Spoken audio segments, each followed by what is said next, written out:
In this video I'm going to show you how to print using your stencil that you've already made, using a variety of different techniques, and also consider some other ideas of how to use your stencil. Okay, you can see in some of the examples here I've got a different sort of change in colour, which is quite nice, blending of colours, and I'll show you how to do that too. Now I've got my stencil from last time. Now, in between, I've had a little bit of an accident with it and part of it broke off. I've just stuck it together with a small bit of card and that's fixed it. It doesn't really matter what it looks like as long as the space that you're creating with the stencil still works really well, and it does. So no one's going to see that bit when I print from it. Doesn't matter. Got here just some normal poster paints. To actually print the stencil, I've got two things. I've got a blunt brush here that's got quite stiff bristles, which means I can dab it up and down and quite easily. It's not going to bend and flex too much. A pointed paintbrush isn't ideal. These are more simplified ones you might get with craft packs, or you might have had with younger siblings. And I've got here an old bath sponge that I've cut up and I've used for printing previously. They're the best things, really. If you've not got those, maybe you could use a piece of kitchen roll, paper towel folded up and scrunched, and I'll show you how that'll work as well if that's what you've got at home. Okay, so I've got my stencil. I'm going to place it onto my piece of paper. If you wanted to, you could tape that together so it won't move. Okay, now I'm going to start with a little bit of paint. Now I'm not putting a lot on the sponge, okay, not a lot there at all. I'm going to dab it off a little bit and make sure it's not too much.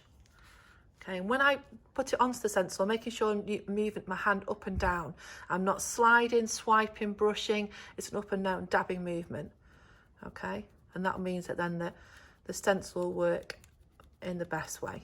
And you're going to keep going over until you're happy that the coverage is as much as you wanted. I'm only going halfway down on my stencil there. All the cardboard around gets covered too.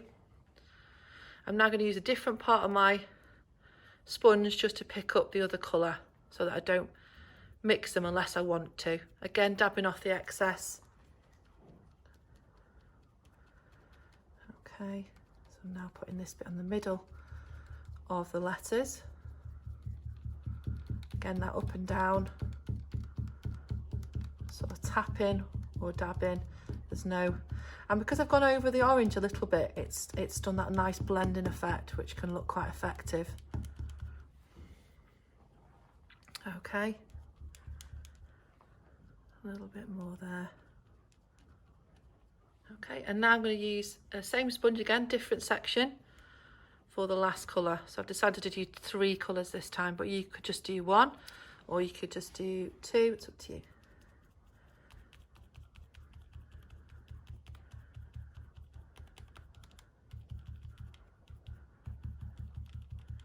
You can see that the paint starts to wear off a little bit, so just get us a bit more on your sponge to restock.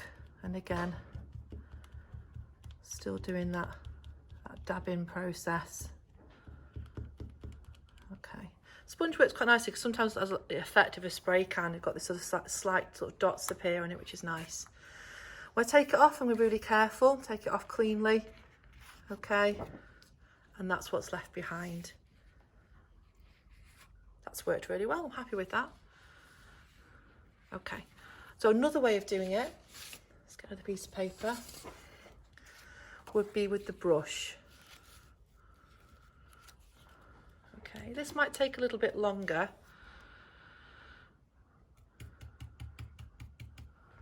Again, I'm using the brush, but I'm just taking a little bit of the excess off. So it will take longer. Okay. A little bit more labour intensive. Requires a bit more paint. But what it does mean with this is you can use different colours on each letter.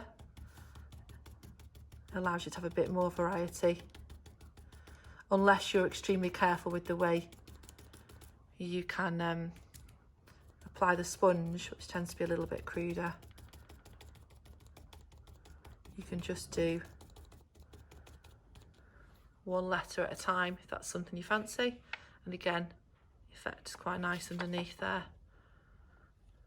Okay, I'm going to place that back on and see if I can do another letter using paper towel or kitchen roll method. So I'm going to use a bit of the purple now. I've just got a folded up bit of paper towel, but kitchen roll will do the same trick.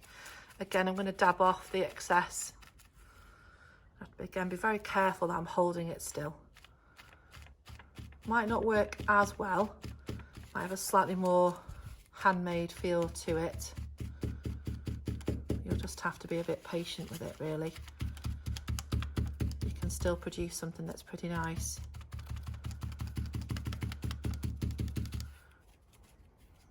Generally go through a bit more paint because the paper towel or the kitchen roll does soak up a little bit as well as you go along. Again, the movement's still the same, that it's dabbing, it's not wiping or sort of brushing it on, it's definitely an up and down. Okay, I might add a little bit of pink up this part of here. Okay.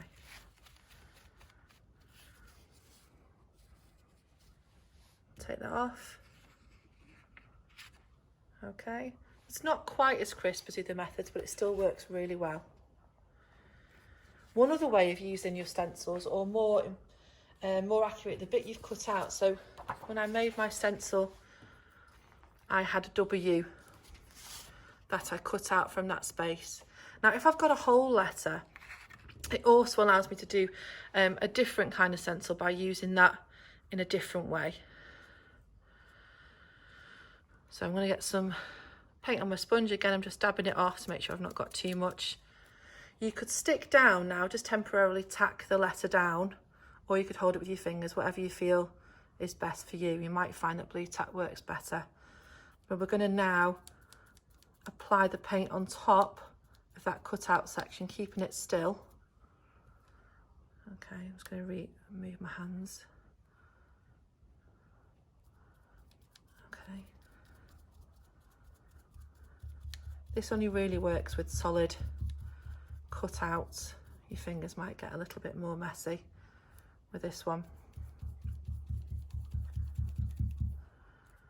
So now what you're going to get is left with plain paper where the letter's been and the colour around the outside. I might add a little bit more colour on there.